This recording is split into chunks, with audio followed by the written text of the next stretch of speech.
Jejak di Balik Kabut. Audiobook novel silat.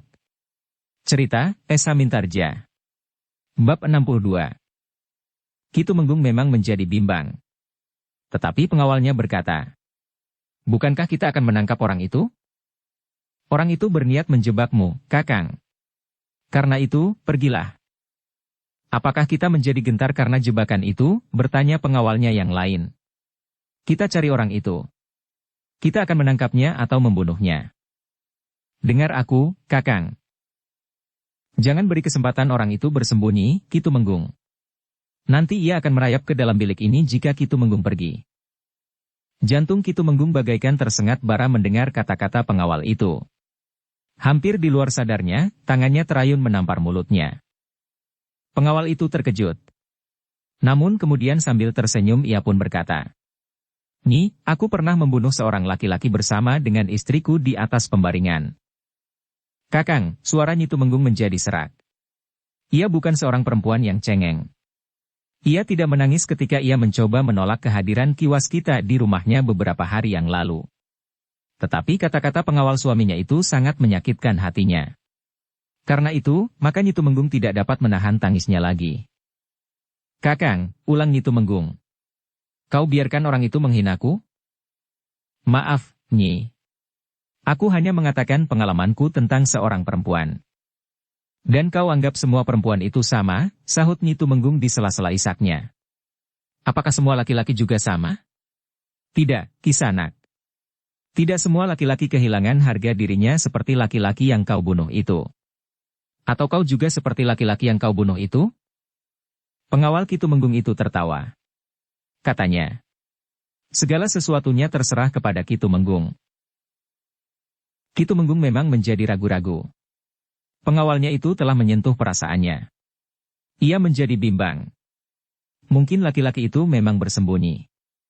Istrinya memaksanya agar ia pergi sehingga laki-laki itu akan dapat masuk ke dalam biliknya, atau istrinya dapat pergi ke bilik yang manapun juga tempat laki-laki itu bersembunyi. "Nyi." Ki Tumenggung itu menggeram. "Di mana laki-laki itu sekarang?" "Kakang, kau tidak mau mendengarkan aku?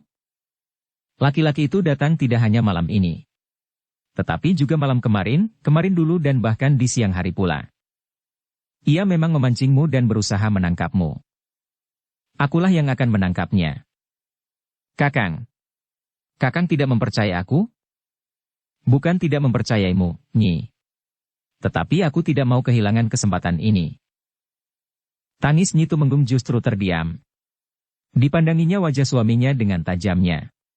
Dengan suara yang bergetar ia pun berkata, "Kakang, aku sudah mencoba untuk memperingatkanmu. Tetapi terserah kepadamu.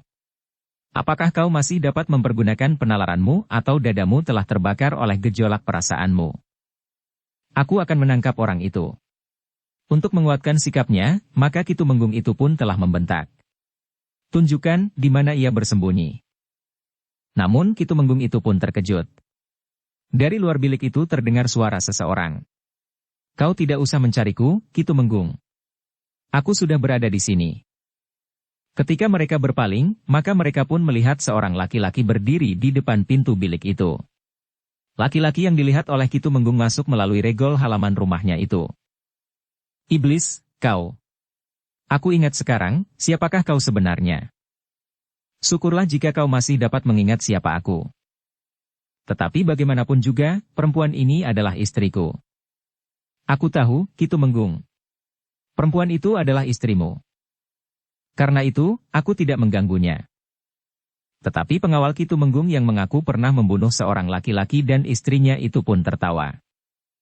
Katanya, "Kisanak, kita adalah laki-laki.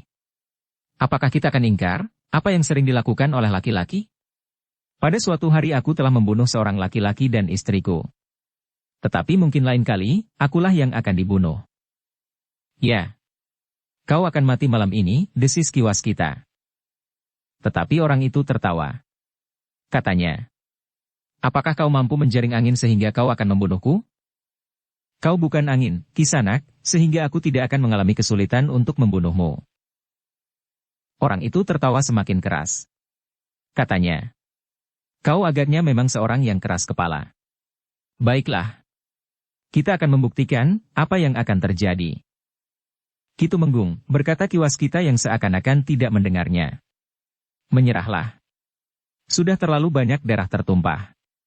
Sedangkan impian Harya Wisaka tidak akan pernah dapat terwujud. Jangan menganehkan persoalan. Persoalan di antara kita adalah persoalan yang sangat pribadi. Kau hanya memanfaatkan keadaan untuk kepentinganmu sendiri. Kakang, suara Nyi Tumenggung bagaikan tersangkut di tenggorokan. Menyerahlah, geram Ki Tumenggung. Permainanmu akan berakhir malam ini. Namun Ki Waskita pun menjawab. Bukan aku yang harus menyerah. Tetapi kau, Ki Tumenggung. Bagus. Kita akan melihat, siapakah di antara kita yang harus menyerah dan harus merelakan lehernya dipenggal. Dengan demikian persoalan kita akan selesai. Ki Tumenggung, kaulah yang selalu mengungkit persoalan pribadi kita. Sudah aku katakan, bahwa apa yang aku lakukan, terutama dalam lingkup usaha Pajang untuk menangkap Harya Wisaka yang telah memberontak. Kau tidak usah membual seperti itu. Kau ternyata telah memanfaatkan keadaan ini untuk kembali kepada perempuan yang pernah kau hianati. Kau tinggalkan dalam keadaan yang paling buruk bagi seorang perempuan. Apalagi seorang gadis. Kau jangan mengigau seperti itu, Ki Tumenggung. Bertanyalah kepada dirimu sendiri. Kenapa kau waktu itu melarikan diri setelah menghamili seorang gadis? Itukah sikap seorang laki-laki yang bertanggung jawab? Ki Tumenggung, kita akan dapat membicarakan persoalan di antara kita pada kesempatan lain. Sekarang, aku akan menangkapmu. Kesombonganmu masih saja melekat padamu sampai hari-hari tuamu. Tetapi juga kelicikanmu. Kau hanya berani mendatangi perempuan yang kau inginkan seperti laku seorang pencuri di malam hari. Kenapa kau tidak datang kepadaku sebelum terjadi kemelut di Pajang? Sebelum aku diburu karena aku berpihak kepada seorang yang memiliki masa depan yang tajam bagi Pajang? Aku menghormati ikatan pernikahan kalian, Ki Tumenggung. Tetapi ketika aku tidak ada di rumah, kau baru berani datang menemui perempuan yang pernah kau hianati. Sudah. Sudah, teriak Nyi Tumenggung. Sudah aku katakan, Kakang Tumenggung. Kau telah dijebak. Dengan licik laki-laki ini dengan sengaja mengungkit masa lalu kita, agar kau pulang. Tetapi aku bukan perempuan yang mudah kehilangan kesetiaanku kepada seorang suami. Seorang di antara kedua orang pengawal Ki Tumenggung itu tertawa. Katanya, kau dapat berkata begitu, Nyi. Tetapi laki-laki ini ada di rumahmu. Dengan mendengarkan pembicaraan Ki Tumenggung dan laki-laki itu, kami dapat menangkap cerita panjang kehidupanmu, Nyi. Cerita yang diwarnai oleh gejolak di masa gadismu.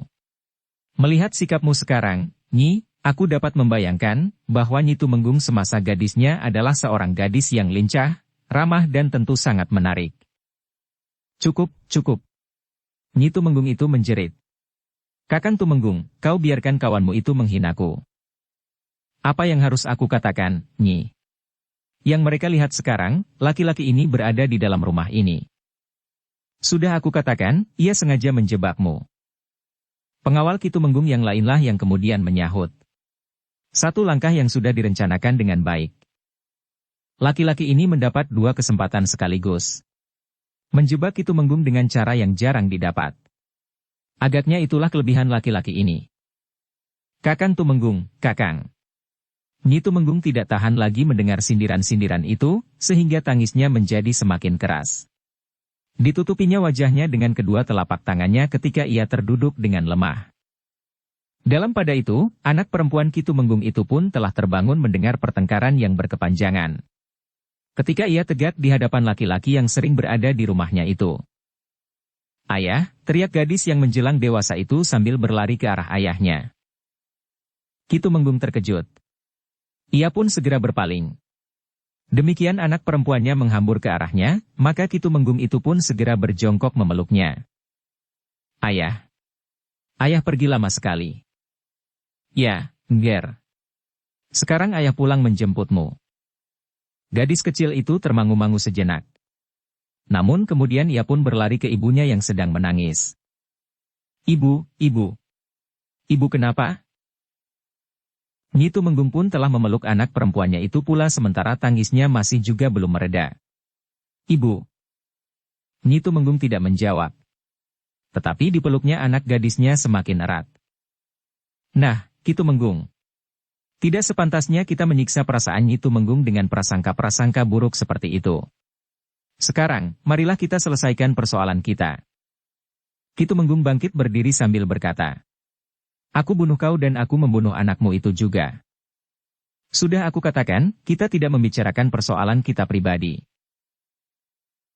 Jika aku berhasil membunuhnya, aku akan melempar mayatnya di depan Istana Pajang, Istana Kanjeng Sultan yang pernah memberikan hadiah sebilah keris kepada anak durhaka itu."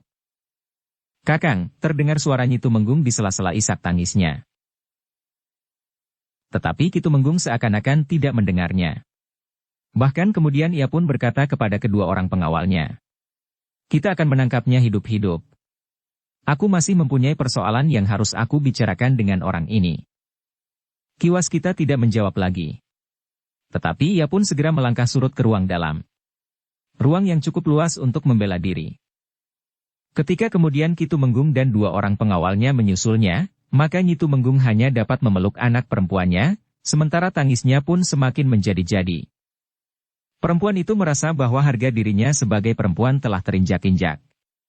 Kehadiran Ki Waskita di rumahnya benar-benar telah menghancurkan kebersihan namanya sebagai seorang istri yang dengan hati-hati menjaga martabatnya. Meskipun ia tetap bersih, tetapi ia tidak dapat mengelakkan tuduhan-tuduhan terhadapnya, laki-laki itu memang ada di rumahnya. Sementara itu ia tidak sempat minta kesaksian para pembantunya dan bahkan anak perempuannya. Seandainya hal itu sempat dilakukannya, maka semuanya itu tentu hanya dianggap sebagai satu sikap pura-pura yang rendah. Sejak semula Nyi Tumenggung sudah merasa bahwa ia berdiri di persimpangan jalan. Jalan yang manapun yang dipilihnya, jalan itu akan bermula kepada kepedihan yang mengiris jantungnya. Dalam pada itu, Ki Waskita yang telah berada di ruang dalam, segera mempersiapkan dirinya. Ia harus bertempur menghadapi tiga orang yang berilmu tinggi. Ki Tumenggung Sarpa Biwada yang jantungnya telah terbakar itu pun segera memberi isyarat kepada kedua orang pengawalnya untuk berpencar. Mereka bertiga akan menghadapi Ki Waskita dari tiga arah. Ki Tumenggung yang sadar bahwa Ki Waskita adalah seorang yang berilmu sangat tinggi, benar-benar telah mempersiapkan diri. Tetapi bersama dengan dua pengawal terpilihnya, maka Ki Tumenggung yakin bahwa ia akan dapat menangkapnya hidup-hidup, membawanya ke tempatnya bersembunyi dan membuat perhitungan pribadi. Kedua orang pengawal Ki Tumenggung itu pun telah bersiaga pula. Sebenarnya mereka lebih senang untuk membunuh korbannya di tempat. Tetapi keduanya tidak dapat melakukan karena Ki Tumenggung ingin orang itu ditangkap hidup-hidup. Agaknya Ki Tumenggung ingin menunjukkan kepada Nyi Tumenggung bahwa ia berhasil menguasai laki-laki yang dianggapnya telah datang ke rumahnya dengan laku seperti seorang pencuri. Bagi Ki Tumenggung Sarpa Biwada, kematian merupakan hukuman yang terlalu ringan bagi Ki Waskita. Orang itu harus merasakan penyesalan yang mendalam sebelum ia direnggut oleh maut. Sejenak kemudian, maka para pengawal Ki Tumenggung itu pun mulai menyerang dengan garangnya. Keduanya berloncatan silih berganti susul-menyusul. Namun sekali-sekali keduanya menyerang bersama-sama dari arah yang berbeda. Untuk beberapa saat Ki Tumenggung masih berdiri di tempatnya. Ia mencoba memperhatikan unsur-unsur gerak Ki Waskita yang tangkas itu. Setiap kali memang terkilas di kepala Ki Tumenggung peringatan istrinya, bahwa laki-laki yang menyebut dirinya Ki Waskita itu memang berusaha menjebaknya. Tetapi Ki Tumenggung memang meragukan kebenaran keterangan itu. Keterangan itu hanya sekedar untuk menakut-nakutinya agar ia segera pergi dan membiarkan laki-laki itu tetap berada di rumahnya bersama istrinya itu. Perasaan itulah yang kemudian menyala di dadanya. Karena itu, maka Ki Tumenggung itu pun menggeram sambil berkata, "Aku akan menunjukkan kepada perempuan itu, bahwa aku akan dapat memaksanya menyembahku dan mencium kakiku." Sejenak kemudian, Ki Tumenggung itu pun segera melibatkan dirinya. Ki Waskita harus bertempur melawan tiga orang sekaligus. Tiga orang yang berilmu tinggi. Pertempuran itu pun kemudian menjadi semakin sengit. Ketiga orang lawan Ki Waskita itu segera meningkatkan kemampuan mereka. Bagaimanapun juga mereka tidak dapat mengabaikan kemungkinan bahwa kehadiran laki-laki itu memang usaha untuk menjebak mereka. Tetapi Ki Waskita adalah seorang yang berilmu tinggi. Karena itu, maka ia tidak pula mudah ditundukkan. Sementara itu, Nyi Tumenggung dan anak perempuannya masih tetap berada di biliknya. Ia tidak pergi ke ruang dalam untuk menyaksikan pertempuran itu. Nyi Tumenggung tidak ingin melihat salah seorang dari keduanya itu dikalahkan, meskipun ia tahu bahwa hal itu jarang sekali terjadi. Dendam yang membakar jantung suaminya dan bahkan mungkin juga Ki Waskita, akan mendorong mereka untuk bertempur habis-habisan. Sebenarnya lah di ruang dalam, Ki Waskita bertempur seperti banteng ketaton. Sekali-sekali serangannya berhasil menembus pertahanan lawannya, mengenai sasarannya. Namun pada kesempatan lain, Ki Waskita lah yang terdorong beberapa langkah surut. Namun Ki Tumenggung Sarpa Biwada dan kedua orang pengawalnya itu tidak segera mampu menangkap Ki Waskita hidup-hidup. Kulit orang itu menjadi licin bagaikan kulit belut. Langkahnya cepat dan ringan. Kakinya berloncatan seolah-olah tidak menyentuh lantai ruang dalam rumah Ki Tumenggung itu. Nampaknya Ki Tumenggung Sarpa Biwada benar-benar ingin menangkap Ki Waskita hidup-hidup. Meskipun pertempuran itu menjadi semakin seru, namun Ki Tumenggung Sarpa Biwada tidak mempergunakan senjata mereka, sementara Ki Waskita tidak membawa senjata sama sekali. Dalam pada itu, ternyata Ki Tumenggung Sarpa Biwada dan kedua orang kawannya yang berilmu tinggi itu mulai dapat mendesak Ki Waskita. Serangan-serangan mereka bertiga mulai dapat menembus pertahanan lawan mereka. Ki Waskita terdorong beberapa langkah ketika kaki Ki Tumenggung menyeruak menusuk mengenai tulang-tulang rusuknya. Sebelum Ki Waskita sempat memperbaiki kedudukannya, serangan seorang pengawal Ki Tumenggung yang berilmu tinggi itu telah mengenai pundaknya. Ki Waskita terhuyung-huyung. Namun orang itu sengaja menjatuhkan dirinya dan berguling beberapa kali mengambil jarak. Namun tubuh Ki Waskita justru telah membentur geledek bambu hingga geledek itu terdorong dan roboh. Dengan tangkasnya Ki Waskita pun segera bangkit berdiri. Ketika serangan pengawal Ki Tumenggung yang lain meluncur ke arah dadanya, Ki Waskita sempat merendahkan dirinya sambil bergeser ke samping, sehingga serangan itu tidak mengenainya. Namun dalam pada itu, Ki Waskita sendiri mengalami kesulitan untuk mampu menyentuh tubuh lawannya. Ki Waskita yang harus bertempur melawan ketiga orang berilmu tinggi itu, seakan-akan tidak mendapat kesempatan untuk membalas. Meskipun demikian, Ki Waskita masih juga mampu menggapai seorang lawannya. Pengawal Ki Tumenggung itu terdorong ke samping. Tubuhnya membentur dinding gebyok di ruang dalam rumah itu. Tetapi Ki Waskita tidak sempat memburunya. Serangan Ki Tumenggung Sarpa Biwada pun datang membadai. Bahkan justru serangan pengawal Ki Tumenggung yang lainlah yang telah menyentuh lengan Ki Waskita. Ki Waskita harus meloncat surut mengambil jarak. Namun lawannya yang sempat dikenainya itu sudah berdiri tegak bersiap menghadapi segala kemungkinan. Ki Waskita memang sulit untuk mendapat kesempatan. Serangan-serangan lawannya semakin lama menjadi semakin cepat. Ki Tumenggung yang dibakar oleh perasaan dendam pribadi itu tidak terkekang lagi. Beberapa kali serangannya berhasil mengenai tubuh Ki Waskita. Demikian pula kedua orang pengawalnya. Sehingga dengan demikian, keadaan Ki Waskita menjadi semakin sulit. Ki Tumenggung Sarpa Biwada pun menjadi semakin yakin bahwa ia akan segera dapat menguasai Ki Waskita dan menangkapnya hidup-hidup. Orang ini tidak boleh terlalu cepat mati, berkata Ki Tumenggung di dalam hatinya. Beberapa saat kemudian, Ki Waskita benar-benar telah kehilangan kesempatan. Serangan-serangan ketiga lawannya menjadi semakin sering mengenai tubuhnya sehingga Ki Waskita itu bagaikan diguncang-guncang. Ketika kaki Ki Tumenggung Sarpa Biwada mengenai dadanya maka Ki Waskita pun terdorong beberapa langkah ke samping. Namun tangan salah seorang pengawal Ki Tumenggung itu pun menyambar keningnya, sehingga Ki Waskita terpelanting dengan kerasnya. Namun dengan satu putaran kaki pengawal Ki Tumenggung yang lain terayun mendatar menghantam pundaknya. Ki Waskita itu terlempar membentur dinding. Ketika ia mencoba untuk bangkit, maka tubuhnya itu pun tidak segera menemukan keseimbangannya. Ketika Ki Waskita masih terhuyung-huyung, tumit Ki Tumenggung Sarpa Biwada telah menghantam perut Ki Waskita. Sekali lagi Ki Waskita terlempar membentur dinding. Sekali lagi Ki Waskita pun terjatuh terbanting di lantai. Namun ketika Ki Waskita mencoba untuk bangkit, tubuhnya terkulai lagi dan jatuh bersandar dinding. Ki Tumenggung Sarpa Biwada berdiri termangu-mangu. Seorang pengawalnya masih menyerangnya. Kakinya menyambar kening Ki Waskita. Ki Waskita pun kemudian terbaring sambil mengerang kesakitan. Tubuhnya menggeliat seperti cacing kepanasan. Bangkit. Bangkit kau laki-laki sombong.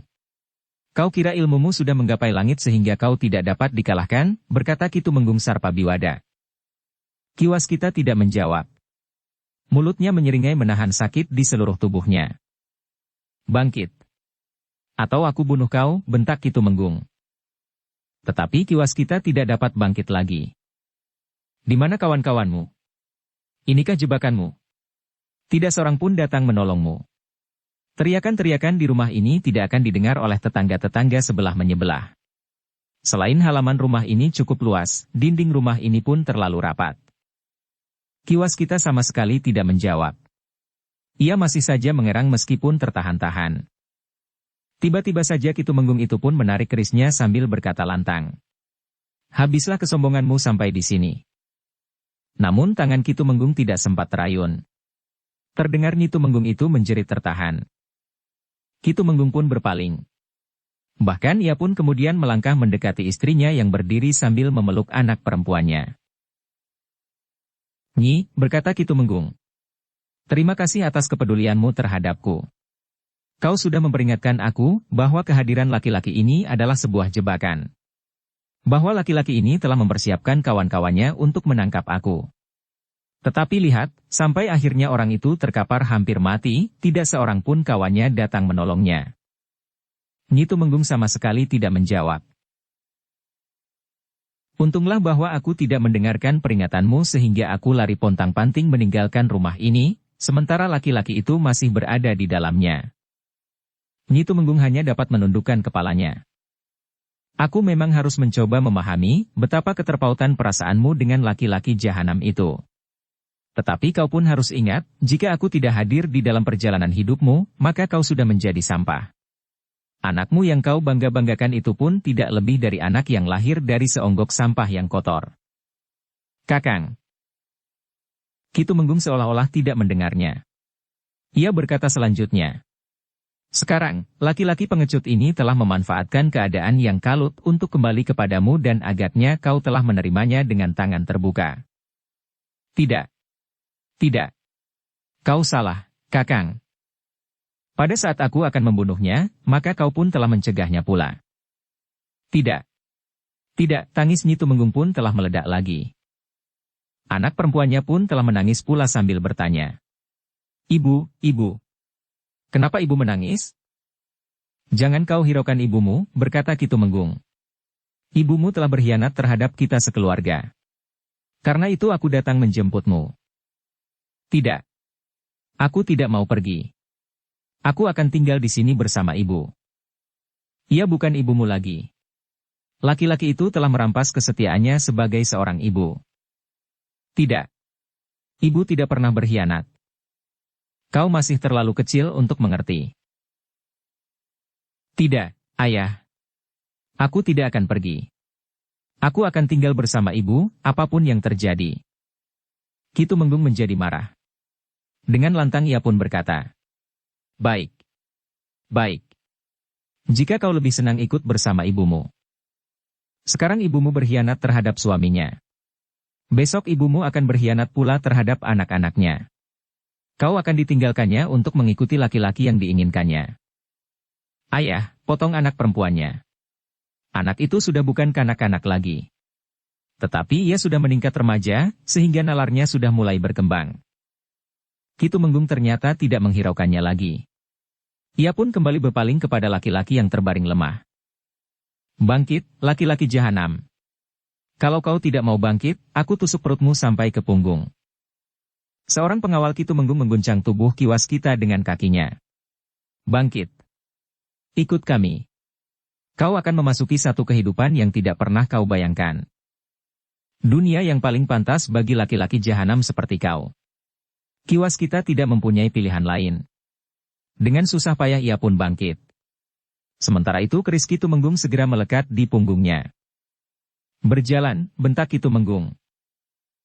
Tertatih-tatih Kiwas kita berjalan diapit oleh dua orang pengawal Ki Tumenggung, sementara itu di belakangnya Ki Tumenggung berjalan dengan mengacukan keris di punggungnya. Nyi Tumenggung tidak dapat berbuat apa-apa. Apapun yang dilakukannya pasti salah. Karena itu, maka Nyi Tumenggung itu telah memilih untuk berdiam diri saja. Sejenak kemudian, maka Ki Tumenggung dan kedua orang pengawalnya telah membawa Kiwas kita keluar lewat pintu butulan.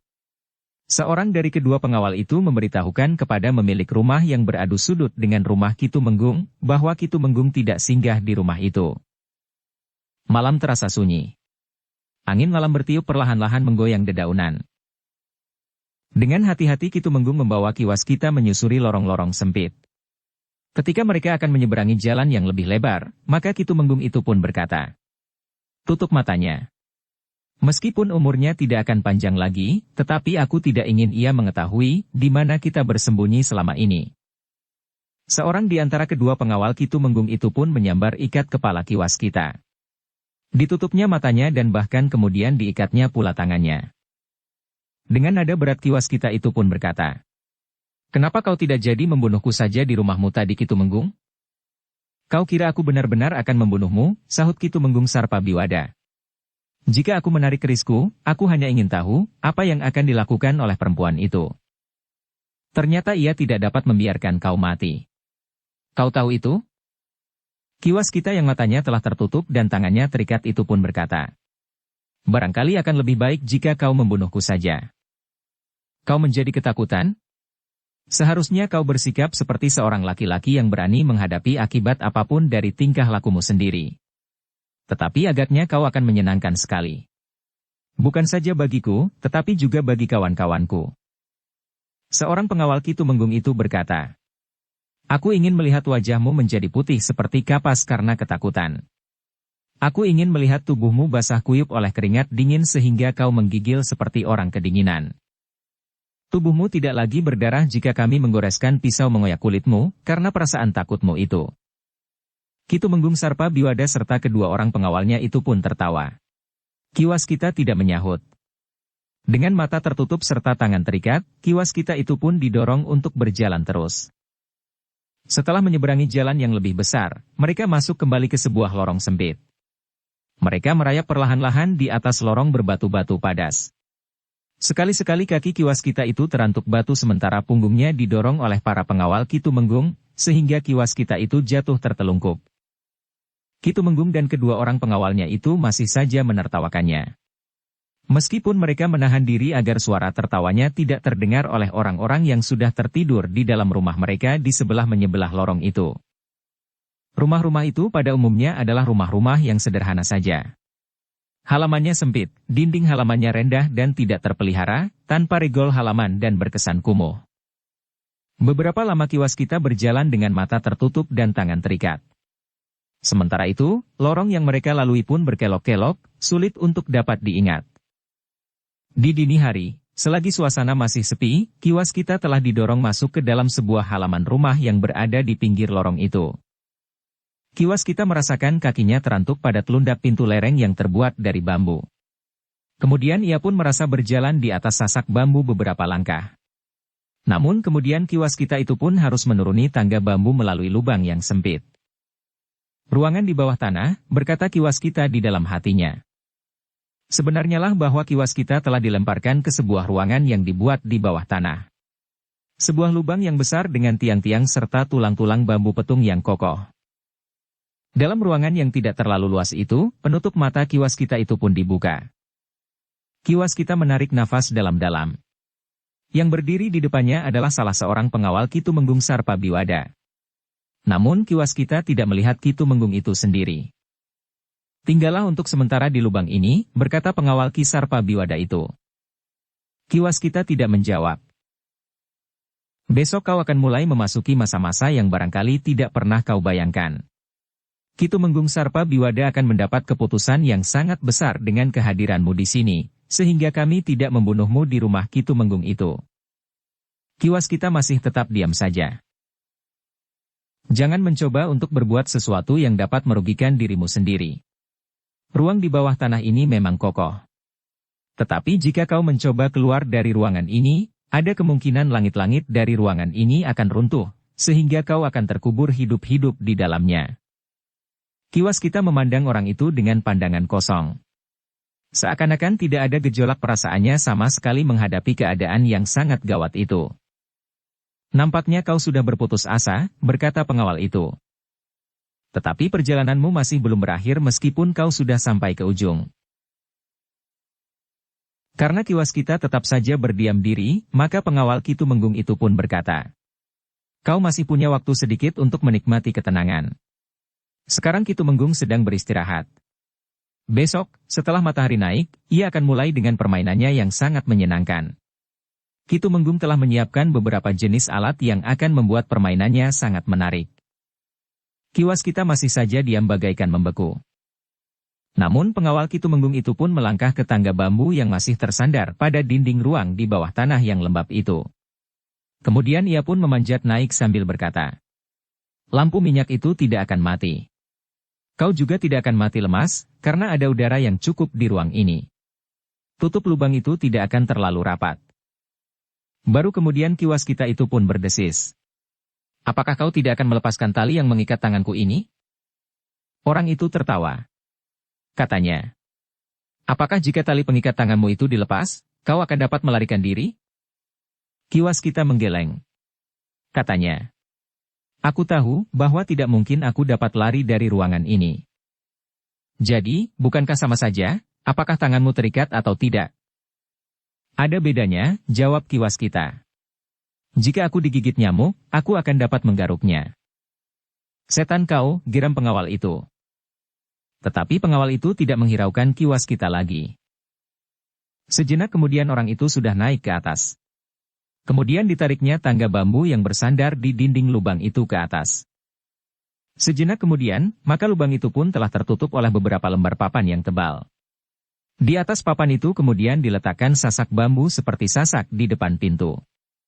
Sasak yang biasa dipasang di lantai rumah berkeliling untuk mencegah seorang pencuri masuk dengan membuat lubang di bawah bebatur rumah.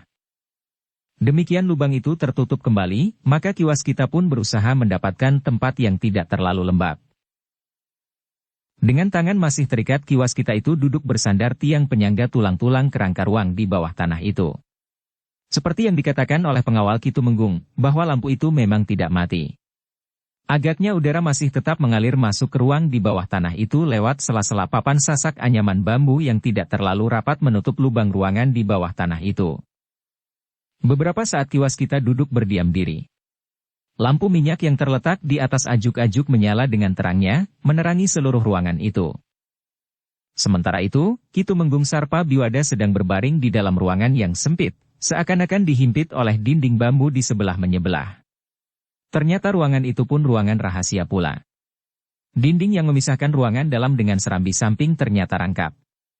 Hanya ada rongga sempit di dalamnya berisi sebuah amben kecil yang panjang. Disitulah Ki Tumenggung Sarpa Biwada tidur. Ketika para prajurit Pajang memasuki rumah itu, mereka memang tidak menemukan apa-apa. Mereka pun tidak tahu bahwa di dalam rumah itu ada dinding yang rangkap sehingga di sela-selanya dapat dipergunakan untuk bersembunyi seseorang. Ki Tumenggung Sarpa Biwada telah mengalami 2 kali penggeledahan atas rumah itu. Tetapi para prajurit yang memasuki rumah itu tidak dapat menemukan apa-apa. Ki Tumenggung sendiri berada di antara dinding rumah itu, sementara beberapa orang pengawalnya berada di bawah tanah. Adapun lubang di atasnya tertutup oleh beberapa lembar papan yang kemudian di atasnya ditindih dengan sasak itu, di atasnya lagi disamarkan dengan sebuah amben bambu yang panjang. Di sisa malam itu, Ki Tumenggung Sarpa Biwada tidur di dalam ruangan sempitnya itu. Sementara itu di atas lubang yang tertutup oleh sasak dari anyaman bambu itu telah diletakkan amben panjang pula. Di dalam ruangan di bawah tanah, kiwas kita berusaha untuk menemukan kemungkinan melepaskan diri. Tetapi ruangan itu benar-benar rapat. Satu-satunya lubang adalah lubang yang telah ditutup rangkap serta berada di bawah kolong amben bambu panjang. Demikianlah ketika fajar menyingsing di hari berikutnya, padukuhan itu pun mulai terbangun pula. Tetapi Ki Tumenggung sendiri masih tidur dengan nyenyaknya. Sementara itu kedua pengawalnya bersama dengan seorang lagi, yang berperan sebagai pemilik rumah itu, tidur di ruang belakang. Sedangkan istri laki-laki itu berada di sentong sebelah kanan dari 3 buah sentong yang berjajar memanjang itu. Pada saat-saat terakhir mereka sudah merasa lebih aman karena Pajang tidak lagi terlalu sering mengadakan pencaharian langsung dari rumah ke rumah. Apalagi ketika Harya Wisaka dinyatakan sudah meninggal. Namun mereka menjadi lebih berhati-hati sejak beberapa orang mereka terbunuh oleh Paksi. Di dalam ruang di bawah tanah kiwas kita tidak begitu dapat mengenali waktu. Ia sama sekali tidak melihat sinar matahari yang kemudian terbit, sehingga kiwas kita itu tidak tahu bahwa matahari pun sudah terbit. Kedua pengawal Kitumenggung yang kemudian terbangun, harus menahan kesabaran mereka. Mereka menunggu Kitumenggung mulai dengan permainannya dengan orang yang berada di ruang di bawah tanah itu. Tetapi Kitumenggung baru terbangun ketika matahari naik sepenggalah. Kemudian duduk di ruang dalam sambil minum minuman hangat. "Sudah siang, Kitumenggung," berkata salah seorang pengawalnya. "Jangan tergesa-gesa. Kita akan minum dan makan pagi lebih dahulu. Baru kemudian kita bermain-main dengan laki-laki itu." Kedua pengawalnya itu pun mengangguk-angguk. Sementara itu laki-laki dan istrinya yang menghuni rumah itu telah menyiapkan makan pagi bagi mereka. Baru setelah makan pagi, Kitumenggung itu pun bersiap-siap untuk mulai dengan permainannya. Namun seorang dari kedua pengawalnya telah diperintahkannya untuk memberitahukan kepada beberapa orang pengikut Harya Wisaka yang berada di rumah yang lain, yang tidak terlalu jauh dari rumah yang dipergunakan oleh Kitumenggung Sarpabiwada. Sekelompok orang yang berpindah-pindah tempat. Namun seorang penghubung yang sempat menyusup dan berada di lingkungan keprajuritan, selalu dapat memberikan peringatan kepada mereka apabila akan ada peronda yang lewat atau akan ada pencaharian dari rumah ke rumah. Mereka tidak mendapatkan tempat bersembunyi sebaik Kitumenggung Sarpabiwada karena jumlah mereka yang cukup banyak. Namun mereka masih juga mampu menyamarkan diri di antara para penghuni di padukuhan itu. "Aku akan ikut," berkata pemimpin sekelompok orang itu. Kitumenggung tidak memberikan perintah seperti itu. "Aku akan minta kepada Kitumenggung. Senang sekali dapat menangkap orang penting seperti kiwas kita." Kitumenggung mempunyai dendam pribadi. Kita semua mendendam orang-orang yang setia kepada Sultan Hadiwijaya. Tetapi Kitumenggung ingin membuat perhitungan atas persoalan pribadi mereka. Apapun yang akan dilakukan Kitumenggung. Tetapi aku akan ikut. Terserah kepada Kitumenggung. Tetapi aku datang untuk memperingatkan, agar kau dan orang-orangmu berhati-hati. Kami selalu berhati-hati. Jangan biarkan anak laki-laki Kitumenggung itu pergi dengan siapapun juga. Anak itu tidak ingin pergi kemana-mana. Pengawal Kitumenggung itu tidak dapat mencegahnya. Pemimpin dari para pengikut Harya Wisaka itu pun mengikutinya kembali ke rumah yang dipergunakan oleh Kitumenggung Sarpabiwada untuk bersembunyi. Ia akan ikut serta dalam sebuah permainan yang tentu akan mengasihkan. Ketika mereka sampai di rumah yang dipergunakan oleh Kitumenggung itu, maka pemimpin dari para pengikut Harya Wisaka itu pun segera menyatakan diri kepada Kitumenggung untuk ikut turun ke ruangan di bawah tanah. Kitumenggung itu pun tersenyum. Katanya, "Tetapi akulah yang berkepentingan dengan orang itu. Kau tidak oleh menggangguku." "Tidak, Kitumenggung. Aku tidak akan mengganggu Kitumenggung. Aku hanya akan ikut serta. Aku akan menyesuaikan diri dengan kepentingan pribadi Kitumenggung." "Baiklah. Kita akan membawa orang itu ke kebun belakang. Di halaman yang kosong di antara rumpun-rumpun bambu yang lebat. Tidak akan ada orang yang melihatnya dan seandainya orang itu berteriak-teriak, tidak akan ada yang mendengarnya." "Baik, Kitumenggung. Di sana pula aku 2 hari yang lalu membantai 2 orang prajurit Pajang. Mereka berteriak-teriak sekuat tenaga. Tetapi tidak ada orang yang mendengarnya." "Baiklah," berkata Kitumenggung yang lalu memerintahkan kepada kedua pengawalnya. "Ambil orang itu. Kita akan membawanya ke sela-sela rumpun bambu di kebun kosong itu." "Baik, Kitumenggung. Tetapi ingat, aku tidak ingin ia mati hari ini." "Ya. Aku mengerti."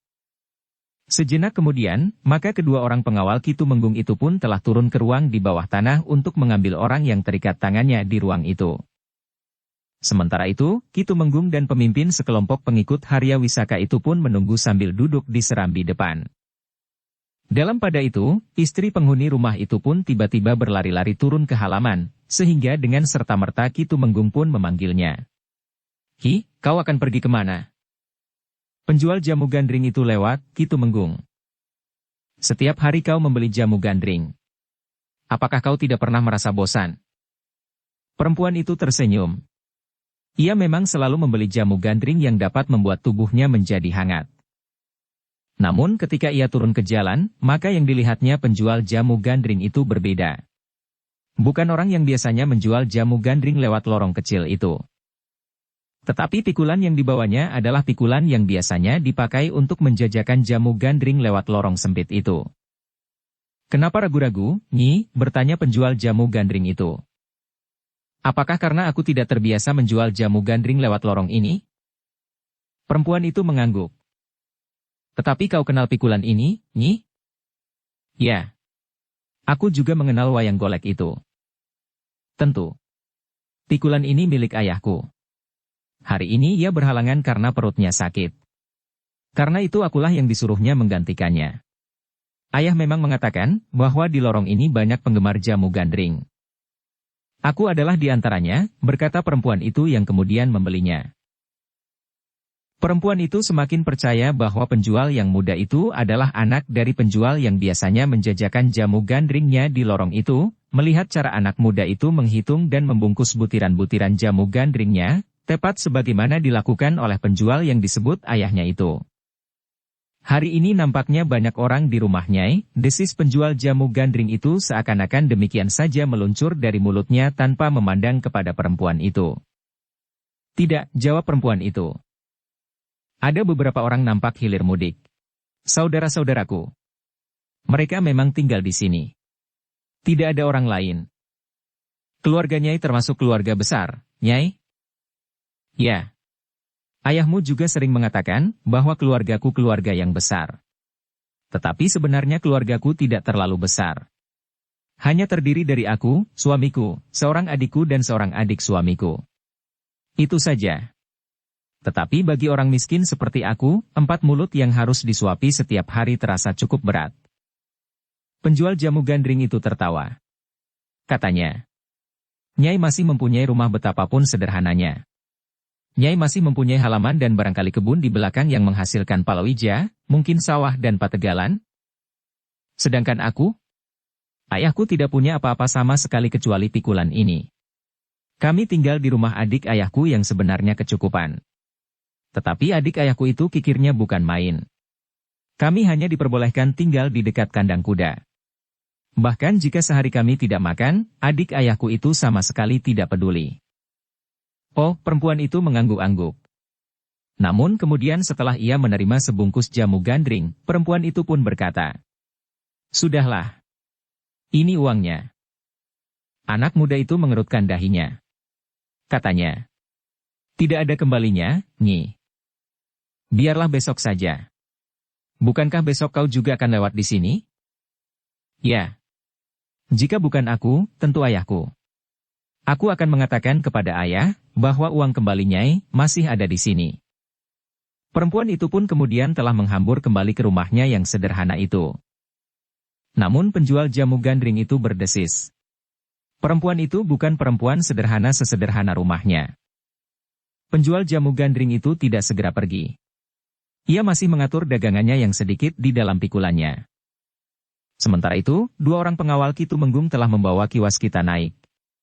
Demikian ia sampai di atas, ia pun didorong untuk duduk di atas amben panjang yang biasanya diletakkan di atas lubang menuju ke ruang di bawah tanah itu. Selamat pagi, kiwas kita, desis Ki Tumenggung sambil tersenyum. Aku harap kiwas kita dapat tidur nyenyak. Kiwas kita yang tangannya masih terikat itu pun menyahut. Sejak kemarin aku belum makan. Aku merasa sangat lapar dan tubuhku menjadi sangat lemas. Makan? Ki Tumenggung tertawa. Katanya kemudian. Kami adalah orang-orang miskin, kiwas kita. Kami sendiri kadang-kadang tidak makan sehari penuh. Sementara itu, orang-orang Pajang menghambur-hamburkan kekayaannya untuk makan apa saja yang diingininya selain untuk kesenangan yang lain. Perempuan, perjudian, mabuk dan semacamnya. Aku tidak pernah mengenalnya, Ki Tumenggung. Aku adalah penghuni padepokan yang terpencil. Katakan, kau dapat janji upah berapa dari pemanahan jika kau dapat menangkap aku? Tidak ada janji apa-apa, Ki Tumenggung. Omong kosong. Kau telah memanfaatkan gejolak yang terjadi di Pajang ini untuk beberapa kepentingan sekaligus. Kau dapat mendatangi perempuan itu kapanpun kau inginkan. Malam, pagi, sore, siang hari. Kau memang iblis yang paling terkutuk. Kemudian, kau akan menerima upah yang banyak jika kau dapat menangkap aku. Tidak. Aku hanya mengakui bahwa aku memang berusaha menangkapmu. Itu saja. Tetapi aku tetap menghormati istrimu sebagai seorang istri yang setia. Ki Tumenggung tertawa. Katanya, kau ajari istriku mengatakan kepadaku bahwa kedatanganmu di rumahku itu merupakan salah satu usaha Pajang yang hampir putus asa itu untuk menangkapku. Aku memang ingin menangkapmu.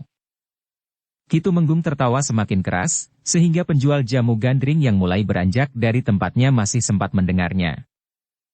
Penjual jamu gandring itu memang memperlambat langkahnya. Ia mendengar suara tertawa yang berkepanjangan itu. Namun kemudian penjual jamu gandring itu meneruskan langkahnya sambil memikul dagangannya. Jamu gandring, terdengar suara tembangnya yang khusus, tetapi seperti suara tembang penjual jamu gandring yang disebut ayahnya itu. Dalam pada itu, Ki Tumenggung itu pun berkata, kau pikir aku terlalu bodoh untuk mempercayaimu. Jika kau memang ingin menjebakku, kenapa kau tidak membawa seorang pun yang akan dapat membantumu?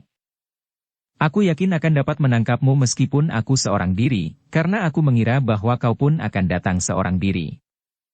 Wajah Ki Tumenggung menjadi merah. Tiba-tiba saja kakinya menyambar perut Ki Waskita. Jangan mencoba menghinaku.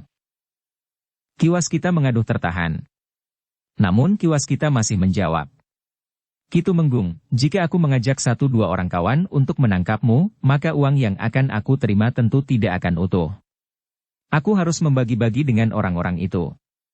Sementara itu aku yakin bahwa kemampuanku lebih tinggi dari kemampuanmu, sehingga aku akan dapat menangkapmu. Perhitunganku itu aku dasari pada sikap seorang laki-laki. Jika kau menjadi cemburu, maka kau akan datang dan menantangku berperang tanding. Tetapi ternyata kau tidak datang sendiri. Ki Waskita tidak dapat menyelesaikan kalimatnya. Tiba-tiba saja tangan Ki Tumenggung telah menampar mulutnya, sehingga wajah Ki Waskita terdorong ke samping. Kau telah membuat dirimu sendiri semakin menderita. Aku tahu, Ki Tumenggung. Tetapi batas terakhir dari segala-galanya adalah mati. Jika seseorang tidak lagi menganggap kematian itu menakutkan, maka ia tidak akan takut apa-apa. Omong kosong, teriak Ki Tumenggung. Ada yang lebih buruk dari kematian. Kau akan mengalaminya. Ki Waskita tidak menjawab lagi. Dalam pada itu, penjual jamu gandring itu menjadi semakin jauh. Terdengar tembang khususnya yang ngelangut. Jamune gandring. Ki Tumenggung pun kemudian memerintahkan para pengawalnya untuk menyeret Ki Waskita ke kebun kosong yang arahnya di belakang rumah yang dipergunakan oleh Ki Tumenggung Sarpabiwada. Kebun kosong yang penuh dengan rumpun-rumpun bambu itu terletak agak jauh dari rumah itu. Jarang sekali atau bahkan tidak pernah ada orang yang datang ke tempat itu. Seandainya seseorang berteriak-teriak di antara rumpun bambu itu tidak akan ada orang yang mendengarnya. Dari rumah yang dipergunakan oleh Ki Tumenggung untuk bersembunyi itu pun teriakan-teriakan yang paling keras, tidak akan terdengar. Ketika mereka sampai di tempat yang terpencil itu, pemimpin dari sekelompok pengikut Harya Wisaka itu pun berkata, "Di sini aku membunuh 2 orang prajurit Pajang dengan caraku." "Kau apakan mereka?" bertanya Ki Waskita. Pertanyaan yang tidak disangka oleh pemimpin sekelompok pengikut Harya Wisaka itu. Namun orang itu kemudian justru tertawa. Katanya, "Kau benar-benar ingin tahu?" "Iya," jawab Ki Waskita. Orang itu masih tertawa. Katanya, "Hatimu memang sekeras batu. Kau sama sekali tidak nampak menjadi gentar menghadapi keadaan yang sangat gawat. Kau berpegang kepada sikapmu, bahwa kematian adalah batas akhir dari penderitaan, sedangkan kau tidak takut lagi menghadapi kematian. Tetapi kau tidak membayangkan jika kematian itu datangnya sangat perlahan-lahan." Ki Waskita tidak menjawab. Tetapi wajahnya tidak berubah. Ikat orang itu pada pohon cangkring itu. Seorang pengawalnya pun kemudian mendorong Ki Waskita ke arah sebatang pohon cangkring yang tumbuh di antara rumpun-rumpun bambu yang lebat. Tanpa menghiraukan duri yang ada di batang pohon cangkring itu, pengawal Ki Tumenggung itu pun mengikat Ki Waskita erat-erat. Ki Waskita menyeringai menahan pedih di tangannya, karena sepucuk duri terasa menekan kulitnya. "Kau sudah merasa tidak senang karena tanganmu tersentuh duri," berkata pengawal itu. "Kau tentu akan menjadi semakin tidak senang jika dadamu yang tersentuh ujung keris. Tusuklah dadaku dengan keris." "Tidak. Bukankah kau tahu bahwa kami tidak akan membunuhmu sekarang? Mungkin besok, mungkin lusa atau kau akan kami biarkan mati sendiri di sini meskipun harus menunggu sepekan. Kiwas kita menarik nafas dalam-dalam. Dipandanginya keadaan di sekelilingnya. Rumpun bambu yang lebat, sehingga rasa-rasanya dunia menjadi demikian sempitnya. Kiwas kita tahu apa yang akan dilakukan oleh Kitumenggung Sarpa Biwada untuk mendapatkan kepuasan batinnya. Kegagalan-kegagalan yang dialaminya bersama Harya Wisaka. Kecemburuan yang membakar jantung, serta kebenciannya kepada laki-laki yang telah menghamili istrinya di masa gadisnya, mendorongnya untuk melakukan apa saja yang dapat memuaskannya. Bahkan di luar batas-batas perikemanusiaan. Berikan cambuku, berkata Kitumenggung kepada pengawalnya yang seorang. Pengawal itu kemudian menyerahkan sebuah cambuk dengan juntainya yang panjang kepada Kitumenggung Sarpa Biwada. Terdengar Kitumenggung itu tertawa berkepanjangan. Katanya kepada Kiwas kita. Ini baru permulaan dari sebuah permainan yang panjang. Kiwas kita tidak menjawab. Yang terdengar kemudian adalah ledakan cambuk yang menghentak. Kiwas kita mengatupkan giginya rapat-rapat. Ujung cambuk itu telah mengenai tubuhnya yang melekat pada sebatang pohon cangkring. Tetapi Kiwas kita tidak mengaduh. Buka bajunya, teriak Kitumenggung. Bajunya itu agaknya melindungi kulitnya, sehingga mengurangi rasa sakitnya. Bersambung ke bab 63.